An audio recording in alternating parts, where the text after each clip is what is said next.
People are still missing this morning in San Rafael. Dozens have been forced out of their homes after a fire ripped through a three-story apartment building. For insight now on how the community is working to recover from the fire and how you can help, we're joined by Omar Carrera, CEO of Canal Alliance. Good morning. Thank you for joining us.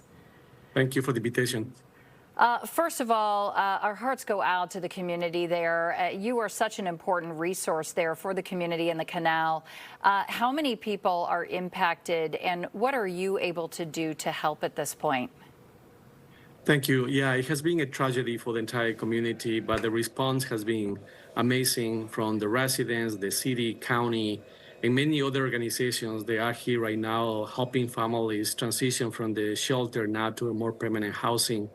What we need right now is some resources to help us support financially these families to start their lives again.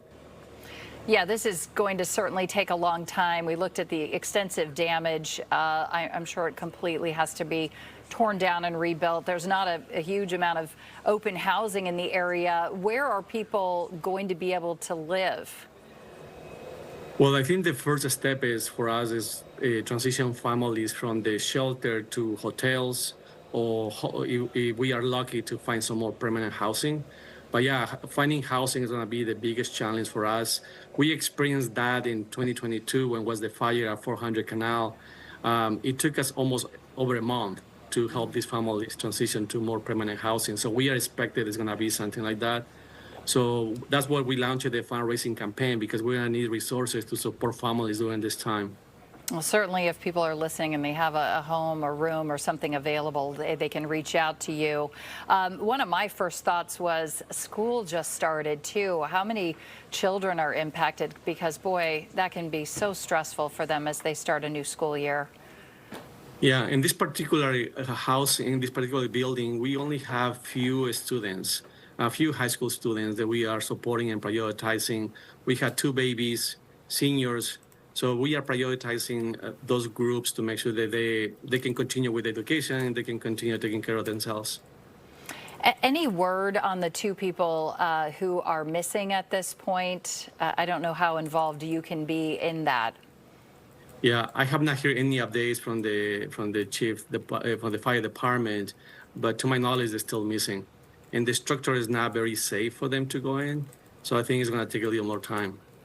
Yeah, speaking of that, I know this whole area, the street, and the block in the area, I got word that it's going to be closed until at least Monday. So this certainly is impacting how many other people living and working nearby. Yeah, I mean, it's a big impact to the entire community. We cannot drive around easily. It's not safe. And we're still just right now in an emergency phase. So we have not passed the emergency yet. And as I mentioned, it's very devastating in so many ways.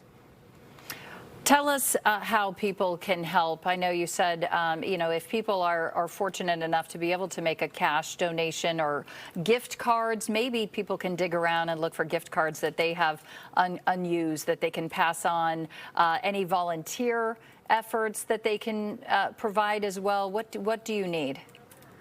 I think right now is the financial contributions through cash or gift cards. That's exactly what we need. We have the Red Cross here and many organizations, they are supporting the refugees.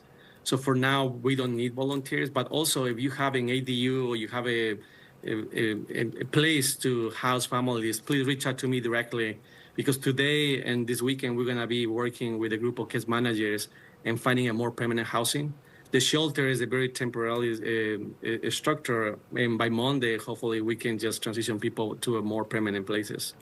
Okay, great. That's a good reminder for people if they do have an extra room, an ADU, a house that maybe is in between tenants or something, to reach out directly to Canal Alliance. Omar Carrera, CEO, thank you so much for joining us, and we wish you well in getting all these families situated and into housing. Thank you. I appreciate it.